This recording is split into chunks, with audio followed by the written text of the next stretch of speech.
Hi hello friends, ഇപ്പോൾ trending ആയിക്കൊണ്ടിരിക്കുന്ന പച്ചമാങ്ങ കൊണ്ടുള്ള ഈ ഒരു ഐറ്റം അങ്ങനെ ഞാനും ഉണ്ടാക്കിയിട്ടാ. അപ്പോൾ വീഡിയോ ഇഷ്ടമാവണമെങ്കിൽ എല്ലാവരും ഒന്ന് ലൈക്ക് ചെയ്ത് സപ്പോർട്ട് ചെയ്യണേ. അപ്പോൾ ഞാൻ എങ്ങനെയാണ് ഉണ്ടാക്കി എന്നുള്ളത് വീഡിയോയിൽ കാണിച്ചു തരാം കേട്ടോ. ഞാൻ ഇവിടെ അത്യാവശ്യം വലിയ സൈസുള്ളൊരു മാങ്ങ തന്നെ എടുത്തേക്കണത്. അതിന് ഞാൻ ചെറിയ കഷ്ണങ്ങളാക്കിയിട്ട് അത് വേവിക്കാൻ ആവശ്യമുള്ള കുറച്ച് വെള്ളമൊക്കെ ഒഴിച്ചിട്ട് ഒന്ന് വേവിച്ചെടുക്കുകയാണ് കേട്ടോ. അപ്പോൾ ഇതിങ്ങനെ പഴുത്ത മാങ്ങ കൊണ്ട് ഉണ്ടാക്കിയിട്ടുണ്ട് കേട്ടോ ഞാൻ. പക്ഷെ പച്ചമാങ്ങ കൊണ്ട് ഇങ്ങനെ ആദ്യമായിട്ടാണ് കേട്ടോ ഇങ്ങനെ കണ്ടതും ഉണ്ടാക്കണതൊക്കെ. അപ്പോൾ 2-3 വീഡിയോയിൽ കണ്ടപ്പോൾ തന്നെ ഇത് ഉണ്ടാക്കണം എങ്ങനെയായിരിക്കും എന്നുള്ള ഭയങ്കര ഒരു ആകാംക്ഷയിലായിരുന്നു. അങ്ങനെ കണ്ടപ്പോൾ ഉണ്ടാക്കിയതാണ് കേട്ടോ. പക്ഷേ ഉണ്ടാക്കിയപ്പോൾ അടിപൊളിയായിരുന്നു കേട്ടോ. അങ്ങനെ നമ്മളുടെ മാങ്ങ ഇതിപ്പോൾ നന്നായിട്ട് വെന്ത് വന്നിട്ടുണ്ട്. ഇനി നമുക്കിതിനെ ഒന്ന് അരിച്ചെടുക്കണം കേട്ടോ.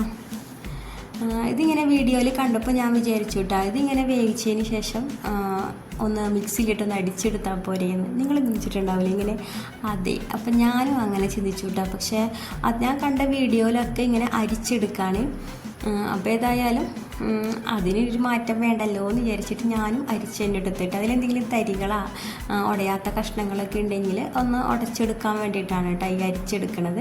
അപ്പോൾ ഇത് എൻ്റെ കയ്യിൽ ഉണ്ടായിരുന്നു അങ്ങനെ. അപ്പോൾ അതൊക്കെ സ്പൂൺ വെച്ചിട്ട് ഇങ്ങനെ ഉടച്ചെടുത്തപ്പോൾ അതിൻ്റെ പൾപ്പ് മാത്രമായിട്ട് കിട്ടിയിട്ടാ. ഇനി ഇപ്പോൾ ഇത് പച്ചമാങ്ങയല്ലേ, പുളിയൊക്കെ ഉണ്ടാവും. അപ്പോൾ നമുക്ക് എന്ത് ചെയ്യാം, കുറച്ച് പഞ്ചസാരയും കൂടി ചേർത്ത് കൊടുക്കാം.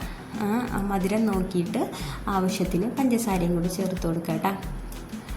പിന്നെ ഇത് പഴുത്ത മാങ്ങ കൊണ്ട് ചെയ്യണ പോലെ അല്ലല്ലോ. ഇത് വ്യത്യാസം എന്ന് വെച്ച് കഴിഞ്ഞാൽ ഇതിൽ കുറച്ച് എരിവും പുളിയും ഉപ്പും മധുരവും ഒക്കെ ഉള്ളതാണ് കേട്ടോ. അപ്പോൾ എരിവിന് കുറച്ച് കുരുമുളകും പൊടിയും കുറച്ച് ഉണക്കമുളകും കൂടി ചേർത്ത് കൊടുക്കുന്നുണ്ട്.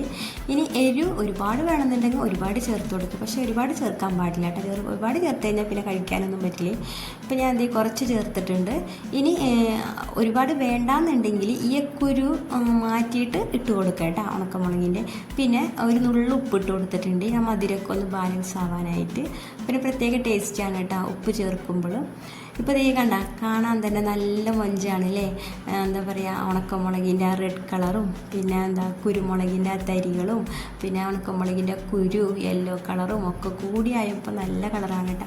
ഇനി നിങ്ങൾക്ക് ഇതിൽ ഇപ്പോൾ നമ്മൾ പച്ചമാങ്ങ വെച്ചല്ലേ ചെയ്തേക്കണത്. അപ്പോൾ ഇതിലിനിപ്പോൾ കളറ് ചേർക്കണം എന്നുണ്ടെങ്കിൽ കളറ് ചേർക്കട്ടെ. ഞാൻ കണ്ടതിലൊക്കെ ഗ്രീൻ കളർ ചേർത്തിട്ടുണ്ട്, പക്ഷെ ഞാൻ ഇവിടെ ചേർത്തിട്ടില്ല കേട്ടോ. ഇനി നമുക്കിവിടെ സെറ്റ് ആക്കണത് ഇങ്ങനത്തെ സ്റ്റീൽ പാത്രത്തിലാണ്. അപ്പം ഞാൻ അതിൽ കുറച്ച് ഓയിലൊക്കെ തടവി വെച്ചിട്ടുണ്ട് കേട്ടോ. ഇങ്ങനത്തെ പാത്രത്തിലാണ് അതിൽ കണ്ടേക്കണത്. അപ്പം ഞാനും അത് തന്നെ, അതിലൊരു മാറ്റം വരുത്തിയില്ല കേട്ടോ.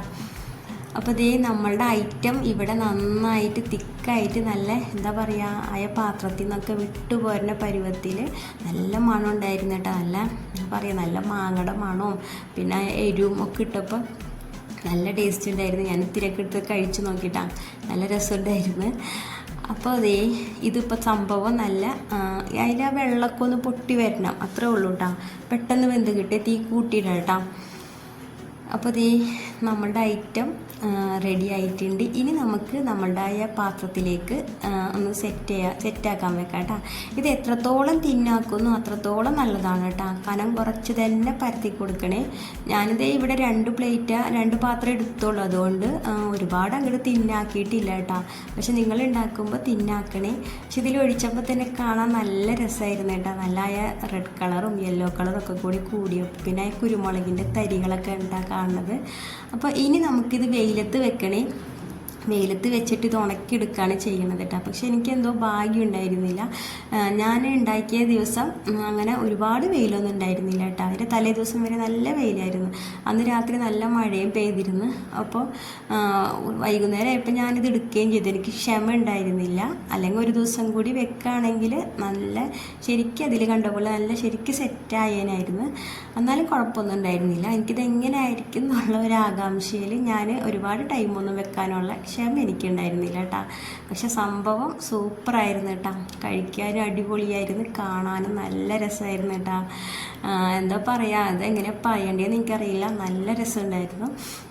അപ്പോൾ ഇത്രയേ ഉള്ളൂ. ഇങ്ങനെ മാങ്ങ സീസൺ ആണല്ലോ, മാങ്ങ ഒക്കെ എന്തായാലും ഉണ്ടാവും വീട്ടിൽ. അപ്പോൾ ഒരു വട്ടം ഇങ്ങനെ ഉണ്ടാക്കാത്തവരൊക്കെ ഒന്ന് ഉണ്ടാക്കി നോക്കണേ. അപ്പോൾ വീഡിയോ ഇഷ്ടമാവണമെങ്കിൽ എല്ലാവരും ലൈക്ക് ചെയ്യുക, കമൻറ്റ് ചെയ്യുക, സപ്പോർട്ട് ചെയ്യുക. Okay, by.